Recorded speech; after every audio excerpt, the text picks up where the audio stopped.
네, 감사합니다. 제가 사회를 가야 되는데 저희 동네가 토요일에 길이 막힌다는 생각을 미처 못하고 나오다가 들렸습니다.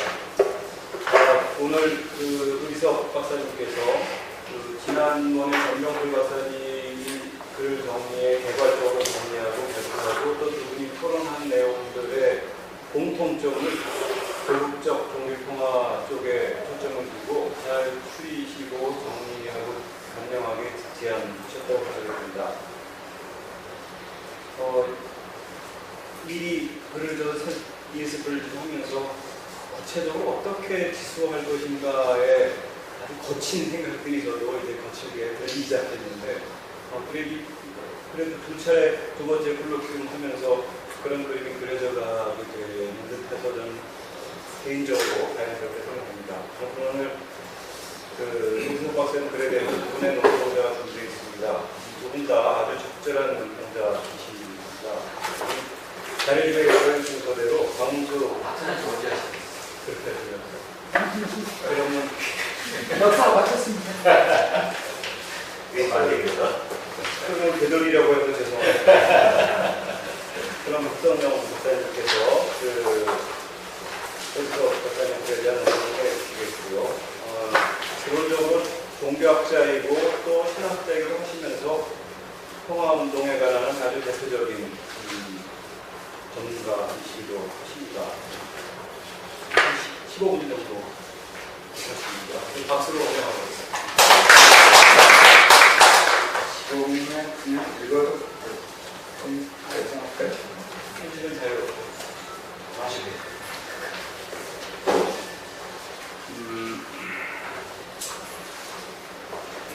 저는 그냥 앞에 되어진 2차는 단지 우리 박사님에 대한 인천으로 기운을 받아서 자세한 것을 하지 못했습니다. 다만 지금 그렇기 때문에 우리 박사님 연구노트에 관련된 부분만 좀 확인하고 인천이 혹시 서로 좀 더 토론이 있어지면 혹시 더 아이디어가 같이 나오면 좋겠다 생각합니다. 그러니까 회장님께서 세계 평화지수에 대한 말씀을 또 우연찮게 말씀해 주셨는데 저도 그것으로부터 시작을 하고 있거든요. 그래도 지금 6월 15일에 나왔는데 이게 세계평화지수에 한국이 지난 5년 동안에 보면 20단계 지표 지수들 중에서 이렇게 그걸 가지고 해봤을 때 보면 한국은 지금 초기에 23위, 12에서 43위 현 정권에 들어와서는 계속 밀려가고 52로 내려간 것이 상극하게 보여지고 있고요. 그래서 이러한 급격한 하향 조정이라고 하는 상황에서 종교평화지수에 대한 연구가 제한되고 진행된다고 하는 것은 참 반가운 일이다 그런 생각을 먼저 갖습니다. 15쪽의 아래에서부터 좀 시도를 읽으면서 확인했으면 좋겠는데요. 여기서 박사님의 연구 노트에 따르면 종교평화지수는 종교평화 실현을 위한 또 하나의 노력이자 좀 더 구체적이고 실효성 있는 방안이 필요합니다. 종교평화 상황과 이에 반하는 종교갈등 상황을 입수함으로써 종교평화 문제에 대한 객관적이고 현실적인 접근 분위기를 제고할 수 있다는 점에서 종교평화지수의 필요성은 분명합니다. 그럼에도 불구하고 실질적인 계량화 접근에 있어서 한계와 문제점으로 평화지수에 포함이 되지 않을 중요한 지표들의 면밀을 고려하여서 종교평화지수 제정이 무엇을 위한 것인지, 어떤 가치 실현을 위한 것인지에 대한 명료한 설정이 요구되고 있다고 생각합니다. 이를 위해 우선적으로 종교평화 무엇인지에 대한 개념적 명확성이 중요하다고 보고 이를 위한 사전 논의로서 그의 연구 노트가 준술되었습니다. 본론 천자는 그의 종교평화 개념 설정을 위한 사전 논의의 몇 가지 주제들에 따른 개인적인 성찰을 먼저 하고자 합니다.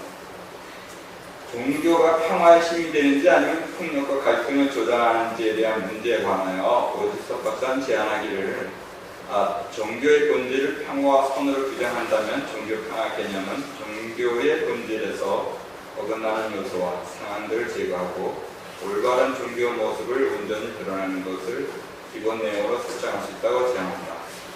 저도 이런 점에서는 긍정적이고 종교는 평화의 힘이 되면서도 갈등과 분열의 매개가 되어온 복합적인 얼굴을 지니고 있다. 제 종교의 창시자들은 각각 구원이든 각이든 해방이든 그리스도라고 하는 그러한 진리 경험을 통해서 에고 중심에서 보다 큰 보편적 실제 중심의 인간성의 변화와 또한 더불어서 자유롭고 평화로운 사회로의 가르침을 근본 명제하고 있다. 문제는 교파, 이익, 권력, 차별 그리고 자기 중심의 선교 전략의 관행이니 근본 정지를 흐리며 종교를 배제와 갈등의 이념적 수단으로 이용하고 있다는 점입니다. 저의 그 근본적인 관심은 종교의 근본 정지는 이미 그 선에 대한 진리에 대한 경험이지만 일단 교파이익이나 권력, 현실적인 이득의 어떠한 그러한 선교 전략이라고 하는 것으로 인해서 이념적 수단으로서 종교가 갈등을 일으키는 것이지 종교가 우선적인 갈등의 근본 이유는 아니다고 저는 이해를 하고 있고 저의 이러한 이해는 제가 한 2년 동안 유네스코에서 스리랑카와 그다음에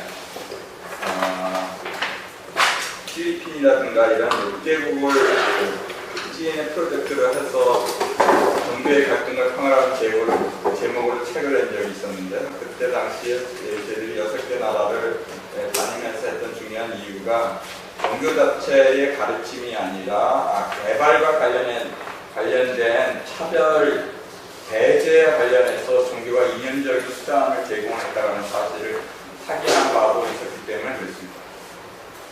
두 번째, 종교와 정치사회의 관리 개성점에 있어서 종교가 정치사회 문화 등의 영역에 부적절하게 관여하여 분란을 초래하는 상황과 종교 변연의 마땅한 역할에 따른 현실 참여, 사회 참여로 인해 벌어질 갈등 상황을 어떻게 명확하고 객관적으로 구분할 수 있느냐는 현실적인 고민하에서 오지석 박사는 종교 평화 안에서 종교의 역할과 활동을 종교 원래 의미에 어긋나지 않는 한도 안으로 끌어주는 구체적인 원칙이 필요하다고 종교에 의한 평화인지와 연결되어 문제를 사이의 평화에 맞추어서 종교 평화의 역할과 범위에 있어 매우 핵심적인 문제라고 볼 수 있습니다.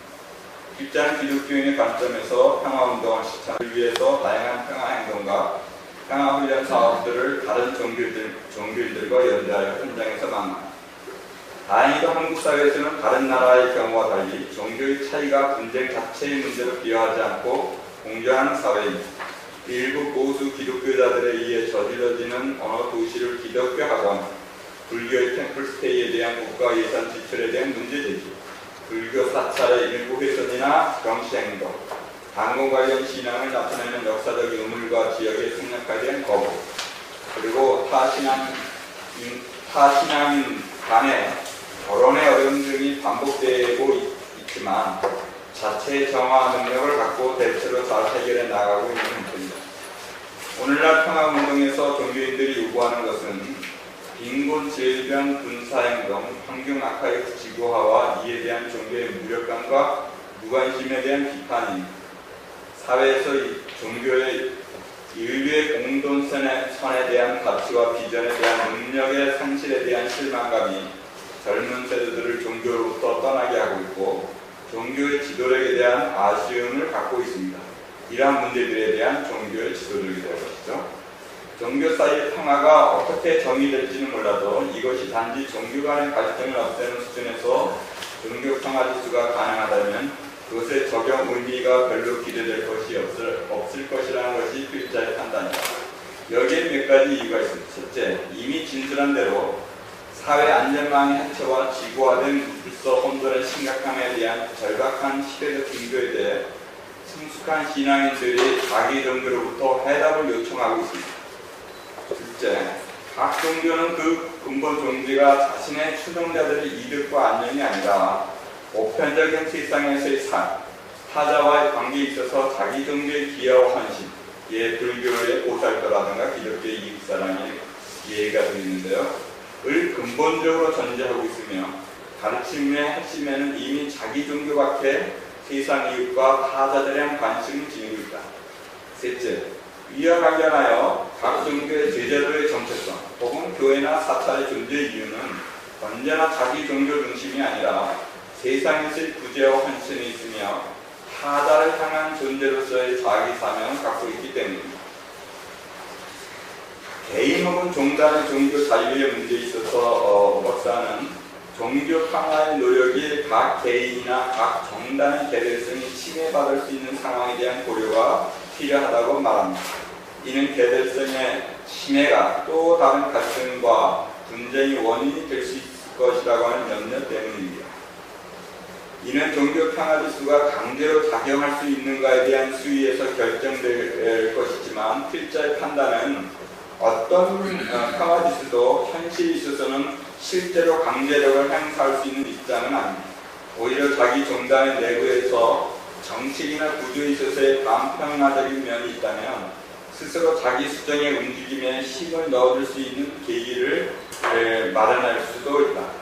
예를 들어 국제법은 내국법에 대해 인권 분야에서 우선적인 효력을 발휘하며 국내 반인권적인 조항들에 대해 모니터링하고 자기 수정을 할 수 있는 계기를 주지만 이것은 강제력을 갖고 있는 것은 아닙니다. 각 종교의 사제의 극단적인 권위와 인권 침해에 대한 법적인 반대함, 여성 사제에 대한 불평등함, 그리고 가부장적인 시스템에 대한 지구적 평화운동의 자각이 이미 오래전부터 있어왔습니다. 종교평화의 범위에 대한 규정이 너무 폭발적이고 대사회적 영역에 대한 적극적인 성격을 가질 때 올 수 있는 또 다른 갈등과 분쟁 요인의 가능성을 최소화하기 위해서 그리고 현실적으로 실현 가능하다고 한 이유로 고 박사님은 현실 삶 안에서 종교와 관련한 갈등이나 분쟁 상황이 드러나지 않는 상태로서의 소극적인 종교평화 개념을 선호합니다. 그 이유는 이 소극적 영역이 개량이 있어서 현실적입니다. 또한 규모가 넓은 종교평화가 자칫 가져올 수 있는 새로운 분쟁 가능성을 막기 때문이라고 보는 것입니다. 여기서 잠시 생각하면은 고 박사님 주장하듯이 종교평화의 최소한의 규정으로서의 종교 내부와 종교 간의 문제에 국한시키는 최소한의 종교평화 개념 규정이 과연 어떤 결과를 가져올지는 필자도 확신이 생기지 않습니다. 여기엔 다음과 같은 이의가 제시될 수 있기 때문입니다. 첫째는 종교 영역과 사회 정치적 영역이 실제로는 다른 공간에서 분리된 것이 아니라 겹쳐 있고 종교 영역이 어떤 형태로든 사회 정치적 영역에 영향을 줄 수밖에 없는 상황에서 종교 내 그리고 종교 간의 영역의 한도 안에서의 종교 평화 지수가 과연 어떤 의미를 가질 수 있는가에 대한 의문입니다. 둘째는 종교 내부와 종교 간의 갈등이 없는 상황에 만족하는 종교 평화 지수를 상정한답니다. 이를테면 겉으로는 갈등이 존재하지 않으나 실제로는 차별과 지배 그리고 강제와 억압이 존재하는 그래서 존재하는 현 상태를 그대로 존속하는 죽음 평화의 거짓된 실제에 대한 변혁 에너지를 도출해낼 수 없게 됩니다. 셋째는 평화는 갈등이 없는 상태라는 암묵적인 가정에 대한 이해에 대한 질문입니다. 평화학에서 갈등은 부정적인 것이 아니라 상대방과 나의 목표를 명확히 볼 수 있고 사회를 변화시키며 또한 자신을 변화시킬 수 있는 긍정적인 기회로 봅니다. 소위 갈등 전환이 이미 그것인 것이죠. 적극적인 비폭력도 일시적인 갈등의 고전을 환영하며 고조된 긴장을 통해서 쌍방 대화 공통의 삶을 위한 협상의 물꼬를 트게 됩니다. 의례 전체 논조 흐름의 근본적인 이해가 종교평화는 갈등의 발생과 대립되고 최대한 갈등을 잠재우는 것이 종교평화의 증진과 연결된다는 생각이 깔려 있습니다. 그러한 갈등에 대한 부정적인 결론 때문에 종교 간의 직접적인 폭력과 갈등을 최소화하는 것이 종교평화 지수의 목적으로 설정되어 있는 것입니다. 그렇게 되면 종교가 폭력과 불의에 대해 무엇을 변혁시키는 데 비중을 두기보다는 서로 건드리지 않고 있는 상태로 주 관심사가 쏠리게 될 가능성이 많습니다. 그리고 이는 종교 자체가 지닌 변혁적인 신과 정의로운 평화를 향한 종교적 가르침의 에너지가 축소되고 말 것입니다. 필자의 생각으로는 억압과 지배의 그 어떤 상황을 바꾸는 데서 일어나는 갈등이 긍정적이면 적극적으로 종교 평화 지수에서 수용할 수 있게 되기를 기대합니다. 지금까지 글에 대한 제안과 더불어 종교 평화 지수 제정의 필자의 생각으로는 다음과 같은 측면이 재확인될 필요가 있습니다. 첫째, 제 종교의 근본 가르침이 평화는 어떤 관련성을 갖고 있는가에 대한 확인입니다. 다시 말하면 신앙과 평화가 따로 구분되는 것인지, 세계 종교 및 민족 종교들의 가르침과 평화는 서로 다른 영역에 존재하며 평화는 수단인가, 아니면 평화는 제 종교의 핵심 가르침인가. 기독교의 경우에는 복음의 핵심은 이 땅에서 샬롬의 통치의 실현에 있습니다. 따라서 여기서는 평화가 기독교의 경우에는 근본 가르침으로 저는 그렇게 이해를 하고 있는 것이죠. 둘째, 오 박사님께서 제안하셨듯이 종교의 배타적 가르침이 폭력과 갈등을 유발하는 경우와 종교의 가르침의 반역적 특성이 지배와 억압에 도전하며 일어나는 갈등이 존재할 수 있다면 이들을 어떻게 따로 분리해서 전자는 평화지수의 부정적인 영향, 그리고 후자는 긍정적인 영향을 받을 수 있도록 지수화할 수 있는가에 대한 고민이 있습니다. 세계평화지수를 보면 단순히 직접적인 전쟁과 폭력만이 아니라 인권, 평화를 위한 재정 지출 등의 적극적인 요소들을 감안하고 있음을 참고가 됩니다. 셋째, 종교평화지수 제정의 목적이 무엇을 위한 것인가에 대한 기대과에 대한 동의된 이해가 필요합니다. 그 과제가 설정될 때 그에 대한 지수 항목에 대한 도출이 보다 명료해질 수 있을 것입니다. 넷째, 지수 항목이 설정될 수 있다 하더라도 그것을 개량할 수 있는 기관들이 꾸준하고 신뢰할 수 있는 연구조사의 도움들이 필요합니다. 세계평화지수의 항목들이 여러 공식력 있는 국제기관들의 데이터를 통해 종합되듯이 과연 개량화에 있어서 어떤 기관들의 혹은 단체들의 실질적인 도움을 받을 수 있는 것인지, 아니면 개량화에 대한 어떤 시스템이 가능한지가 또한 문제가 될 것입니다. 현대 인류는 지구화되어가는 기후폭력과 핵위협, 그리고 기후 대변화와 전력 교전에 대해 현실 변화기 위한 노력으로 2002년 리오 플러스10 혹은 WSSD라고 칭한 이 회의에서 가치와 방향에 대한 구체적인 제안이 담긴 지구 헌장을 제정하였고, 제 종교들이 이에 응답하였으며 기독교에서는 이미 지구 윤리의 필요성에 대한 공감을 얻고 있습니다. 이러한 노력들은 현대 위기 상황이라는 공통의 과제에 대한 응답이며 공동의 책임에 대한 약속들을 이끌어내고 있는 것입니다.